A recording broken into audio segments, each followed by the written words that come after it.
திமுக அண்ணா காலத்துல இருந்த திமுக இப்ப இருக்கா? சொல்லுங்க. இப்ப பெரியாரும், அண்ணாவும் சொன்ன கொள்கைகள வந்து இங்க பின்பற்றுறாங்களா? அவங்க வந்து குடும்ப ஆட்சி செய்ய சொல்றாங்களா? ஊழல் பண்ண சொல்றாங்களா? அ சொல்லுங்க. இது வந்து எங்க இருக்கு ஜனநாயகம்? ஜனநாயகம் நல்லா இருந்தா தான் சமூக நீதி பண்ண முடியும் ஆக்சுவலா. அப்ப அவங்க பண்றது இல்லையே. அவங்க ஒரு சோ, அப்ப அந்த குடும்பம் தேவை ஏற்படுதுன்றீங்க. கண்டிப்பா தேவை ஏற்படுது. இப்ப வந்து அவங்க அ எந்த ஒரு இயக்கமா இருந்தாலும் ஆரம்பிக்கிறப்போ ஒரு பிரின்சிபல்டா இருப்பாங்க. அது போக போக அடுத்த ஜெனரேஷன் வரப்ப அதோட தேய்மானம் ஏற்படுது. இப்ப அந்த சொல்லுவாங்கல்ல ஒரு பழமொழிலாம் இருக்கு. அத நான் சொல்ல விரும்பல.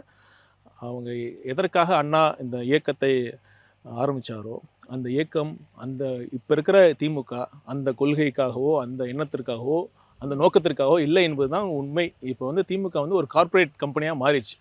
ஒரு குடும்பத்திற்காக அவங்க அதுவும் அந்த கலைஞர் இருந்தப்போ ஒரு பெரிய அந்த பெரிய குடும்பமா இருந்தது. அதுலயும் ஒரு சின்ன ஒருத்தருக்கு மட்டுமே அவங்க நலனுக்காக மட்டுமே செயல்படுறது தான் அனைத்து மக்களுக்கும் தெரிந்த உண்மையா இருக்கு. நியோமேட்டின் ஹேர் growth லோஷன். இது சாதாரணமான ஹேர் ஆயிலை விட பல மடங்கு வேகமா ஊடுருவி முடி கொட்டுறது, அடர்த்தியின்மை, சிறுவயது வழுக்கை போன்ற பிரச்சனைகளை தடுத்து முடி அடர்த்தியா வளர உதவுது.